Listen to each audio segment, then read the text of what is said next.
Well, what is good, everybody? Today we're talking about composite classes in Illuvium, and we're gonna start out with Mystic. Mystic right here is Empath plus Empath. There's only one Mystic unit in the game, which is the Adorius that we can see right here on the screen. And if we only have one Mystic unit on the field, it will activate the first paragraph of this description, which says, on combat start and every 10 seconds Mystic units shield all allies for 4 seconds, which is huge, especially if you have a lot of units. So this is also a reason why it's really good in the late game. If you have a lot of units and they all gain a shield every 4 seconds and at start, super OP. And what makes it even more OP if we actually have a second Mystic.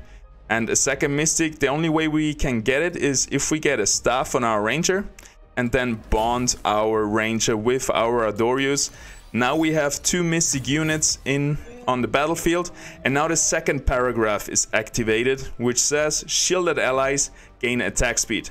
And in this case 30% attack speed, which is huge because on your ranged damage dealers, for example, they won't take damage if you do everything right in the beginning. So they will have 30 attack speed bonus throughout the whole match, and it's super strong.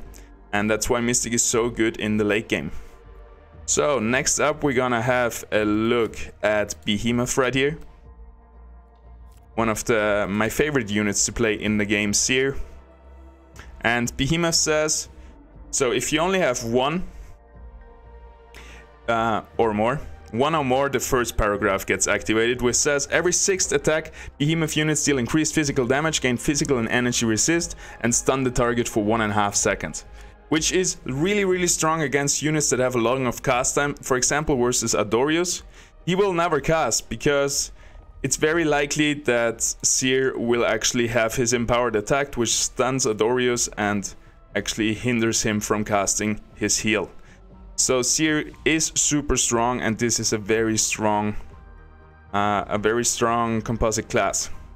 If you have 2 or more, the second paragraph gets activated, which says Behemoth units max health increases every time they deal an empowered attack. So every 6th attack, the max health increases, which is really strong with a Seer because also his ability right here is kind of ramping up.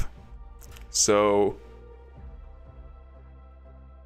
no, I was wrong.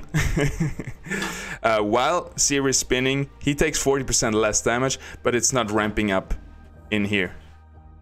And yeah, but it's really strong with the Seer. He gets stronger, he gets tankier the longer he lives, so that's really good. And we can also get, again, Seer is the only Behemoth in the game. Would be nice to see if we get on here. Anyway, we can get one with the Ranger as well. So if we, for example, equip this shield right here, and then we bond with the Seer, we either get Colossus or Behemoth, because Behemoth is fighter plus bulwark. And for now, it's kind of random which one gets chosen when you bond. So either we get the fighter trait and we get bulwark plus fighter, which is another Behemoth, or we get the bulwarks and then we get bulwark plus bulwark is a Colossus. Let's see what will happen. 2 Behemoths, there we go. And it's gonna be always the same for this day.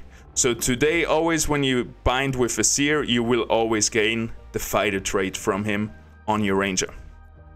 Alrighty, jumping to the third and last one, which will be the Vanguard. Vanguard right here is our Malura. And looking at the Vanguard trait, it says at the start of the combat, Vanguard units blink to the opposite side of the board, which comes from the rogue part in Vanguard. Vanguard is rogue plus bulwark.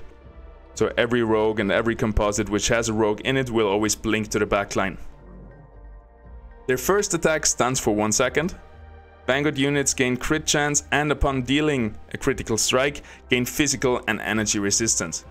So you can really well counter an enemy Illuvial like this. You put it at let's say a Scoriox, and you will stun him for 1 second when the Malura jumps into the backline. And yeah, it also gets tankier and tankier. It gets extra crit chance. Every time it crits, it gets more physical and energy resistance, which is really nice. And then if you have 2 or more Vanguard units, they will actually gain max health on a takedown. A Vanguard unit is not very likely to do many takedowns, so I don't think that's a super good trade. But just the stun in the beginning can be really nice, but overall one of the not so good rogue traits, I feel like. And also bulwark and rogue doesn't synergize super well.